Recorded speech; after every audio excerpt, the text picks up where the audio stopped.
Bonjour à tous, ici Aurélien. Dans cette nouvelle vidéo, je vais vous montrer comment vous allez pouvoir surveiller les positions de vos pages dans Google. C'est important, ça va vous permettre de savoir où vous en êtes de votre référencement. On va utiliser un logiciel gratuit qui plus est. On se retrouve tout de suite après le générique.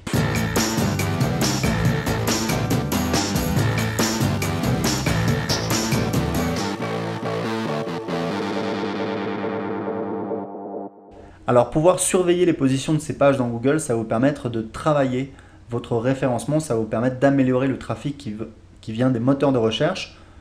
Et ça va vous permettre véritablement de réaliser un travail de suivi sur le référencement de votre blog. Alors il y a un logiciel gratuit qui est en français, qui a été développé par un Français, qui est très bien, qui est très simple.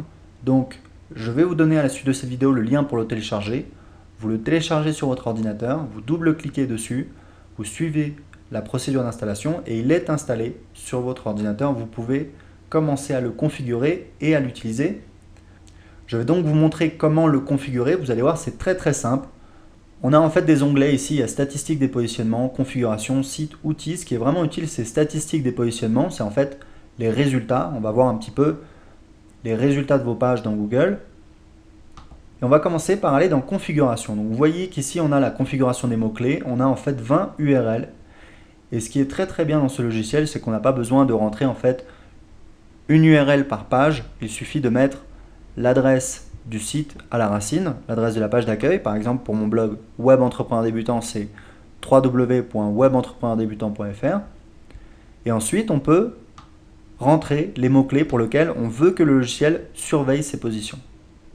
Par exemple, pour webentrepreneurdébutant.fr, j'ai mis Web Entrepreneur, parce que je sais que je suis dans les premiers, je crois que je suis deuxième et je vais vouloir surveiller ma position. J'ai mis Travailler seul, puisqu'en fait, je viens de publier un article sur mon blog qui dit comment apprendre à travailler seul et je veux surveiller le positionnement puisque je vais faire un travail de référencement sur cet article. Et on a également Google Organique puisque j'ai regardé dans mes statistiques et j'ai vu que sur une page du forum ressortait en deuxième ou troisième position pour la recherche sur Google Organique. Alors très important au niveau des mots-clés, ne mettez pas des mots-clés au hasard. Essayez de regarder dans vos statistiques Google Analytics les mots-clés qui ressortent et vérifiez que vous êtes bien dans les premières pages. On verra dans d'autres vidéos comment vous pouvez justement adapter votre stratégie. Là, l'idée, c'était plutôt de vous montrer comment utiliser ce logiciel, comment le configurer. Donc, vous allez rentrer les mots-clés ici. Vous voyez que j'ai fait la même chose pour mon deuxième blog, Remain Famous, où là, j'ai mis Tim Ferriss, feuille de compte Excel. Alors, ça peut paraître surprenant, mais c'est parce que je sais que je suis bien positionné en fait pour ces expressions.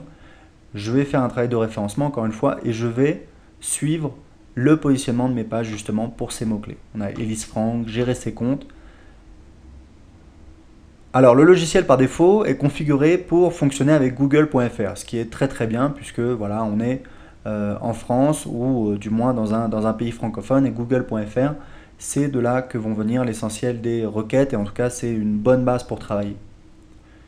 Très important quand vous voulez vérifier le positionnement de votre blog, faites attention à ne pas être connecté. Si vous êtes connecté sur votre compte Gmail, sur votre compte Analytics, Google sait qu'il s'agit de vous, il a votre historique et très certainement vous aurez déjà cliqué sur votre blog dans les résultats des moteurs de recherche et donc il va en fait vous présenter votre blog plus haut que ce qu'il n'est réellement. Donc très important, ne pas être connecté. Vous voyez qu'ici j'ai l'option pour me connecter, donc ça veut dire que je ne suis pas connecté, c'est parfait. Je vais pouvoir regarder quelles sont mes positions. Donc, par exemple, si je veux regarder pour comment apprendre l'anglais dans Remain Famous, je sais que je suis bien positionné, donc je vais taper la chaîne. Je clique sur Envoi. Et j'arrive en fait en première position. Vous voyez que c'est pourtant une requête compétitive puisqu'on a, d'une part, on a 3 680 000 résultats et d'autre part, on a des annonces AdWords, donc ça veut dire qu'il y a du business à faire. Et moi en fait c'est tout simplement parce que j'ai rédigé cet article qui s'appelle Comment apprendre l'anglais très facilement, donc je suis bien en première position. Donc parmi mes mots-clés j'ai mis Comment apprendre l'anglais, je vais pouvoir surveiller ma position. J'ai mis également Tout le monde mérite d'être riche. Voilà, j'ai mis quelques mots-clés. J'ai fait de la même manière pour mes autres blogs. Bloguer.tv qui est ici, donc vous voyez, statistiques des positionnements. Je vais cliquer là, je vais cliquer sur Recherche. Alors mes positions du jour ont déjà été trouvées. Et vous voyez que ça me donne bien mes positions, comment apprendre l'anglais. Je suis bien premier. L'URL, donc l'adresse de la page, c'est bien ce qu'on a vu, c'est ma méthode simple pour apprendre l'anglais. Donc j'ai une petite étoile, je pense, puisque je suis dans les 10 premiers résultats. L'évolution, c'est en fait l'évolution par rapport à la dernière fois. Est-ce que mon classement s'est amélioré? Est-ce qu'il a au contraire empiré? Et là, vous avez la meilleure position que vous avez eue, donc c'est important, puisque ça vous donne un historique, vous savez que vous avez atteint cette position. Et ça, c'est le nombre de résultats, donc ça donne un petit peu une idée de la compétitivité du mot-clé. Donc vous pouvez actualiser vos positions de la même manière. Pour Web Entrepreneur Débutant, vous voyez Web Entrepreneur. Je suis deuxième sur la racine webentrepreneurdébutant.fr. Je viens d'installer le logiciel, donc il n'y a pas d'évolution, il n'y a pas d'historique. Et il y a 61 millions de résultats, donc c'est très très concurrentiel. Voilà, donc vous voyez, c'est très très simple. Il vous suffit d'installer le logiciel SEOsoft, de le configurer, et vous allez pouvoir suivre très facilement les positions des pages de votre blog dans Google. Si quelque chose n'est pas clair, n'hésitez pas à poser une question. En attendant, je vous dis à très bientôt pour de nouveaux conseils en vidéo sur bloguer.tv.